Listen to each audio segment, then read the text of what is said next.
Il n'est jamais trop tôt pour dire je t'aime. Un livre d'Angela Portela et de Marie Bretin aux éditions Larousse.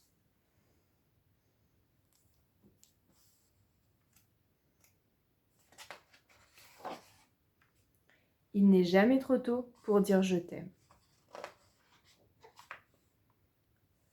Quand c'est arrivé, c'était un peu comme si le réveil faisait n'importe quoi, qu'il se mettait à sonner en pleine nuit au lieu du matin.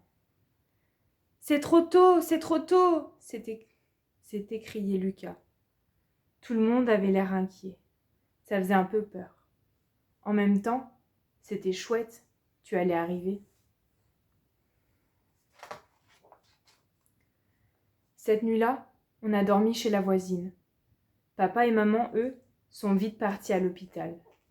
Lucas m'a lu une histoire et on s'est serrés l'un contre l'autre. À partir de ce moment-là, on t'a attendu. Longtemps. Très longtemps. De novembre à janvier. Une éternité. Un jour, on a eu le droit de venir te voir. Maman avait dû insister auprès des docteurs. Il fallait faire très attention à cause des virus et des microbes. Tu étais si petite, on osait à peine te toucher. Mais ça ne changeait rien, parce que Lucie, j'étais tellement contente de te voir. Ce jour-là, c'était même rigolo, car pour l'occasion, on s'était tous déguisés et on a fait une belle photo tous les 5.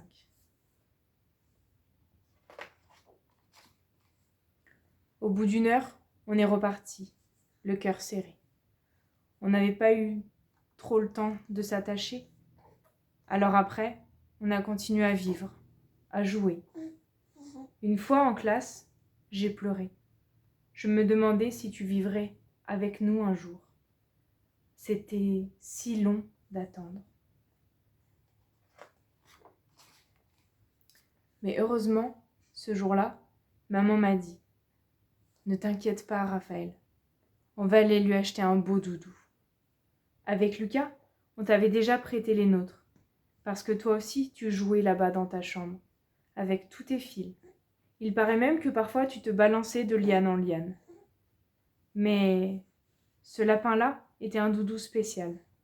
On a décidé de le garder pour le grand jour, celui de ton retour.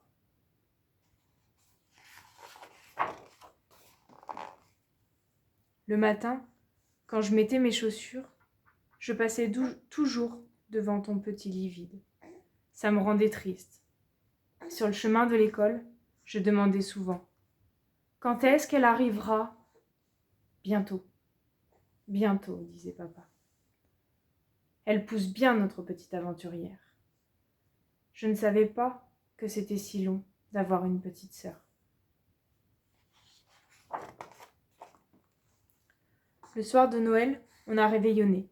C'était chouette. Mais quand tous les grands-parents sont repartis, maman s'est mise à pleurer.